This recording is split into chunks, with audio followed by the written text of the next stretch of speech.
Charles-Henri Dovigny, bonjour. Bonsoir. Vous êtes le président de la Fédération des investisseurs individuels et des clubs.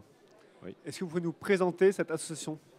Alors, cette association existe depuis 1968 et regroupe donc les investisseurs qui investissent dans les entreprises françaises, qu'elles soient cotées, non cotées, de manière directe ou en gestion indirecte. Et notre rôle est de valoriser l'investissement dans ces entreprises, donc via le véhicule de l'equity, donc du capital. Et on regroupe à peu près 110 000 membres et on peut nous retrouver sur notre site www.f2ic.fr.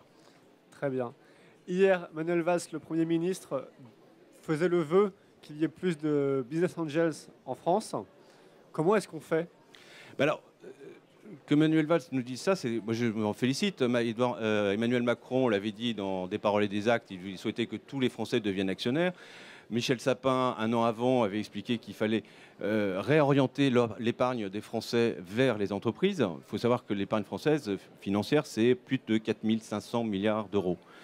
Sur ces 4 500 milliards, vous en avez à peine 1,3 milliard qui va dans les entreprises. Donc, c'est peu. Le reste, c'est dans la dette, hein, dans les assurances vie en euros, ou dans le livret A, ou dans les PEL, et autres choses. Donc, réorienter cette épargne vers les entreprises, je ne peux que m'en féliciter. Après, il faut qu'ils prennent les mesures qui vont avec. Parce que depuis que M. Hollande est président de la République, la fiscalité sur le capital n'a cessé d'augmenter.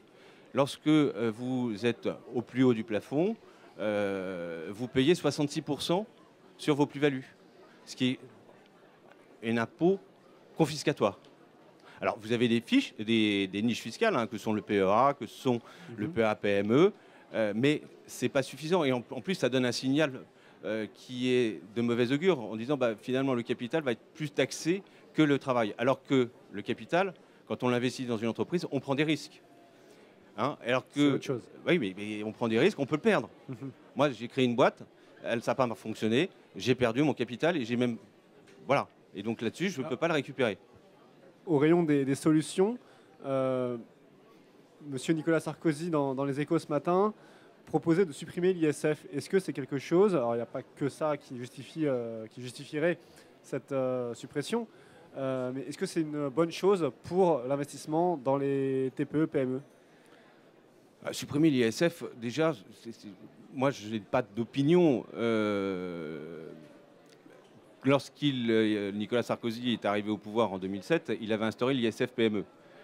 Et c'est un formidable véhicule d'investissement pour les particuliers, pour investir dans les PME. On l'a vu et ça fonctionne.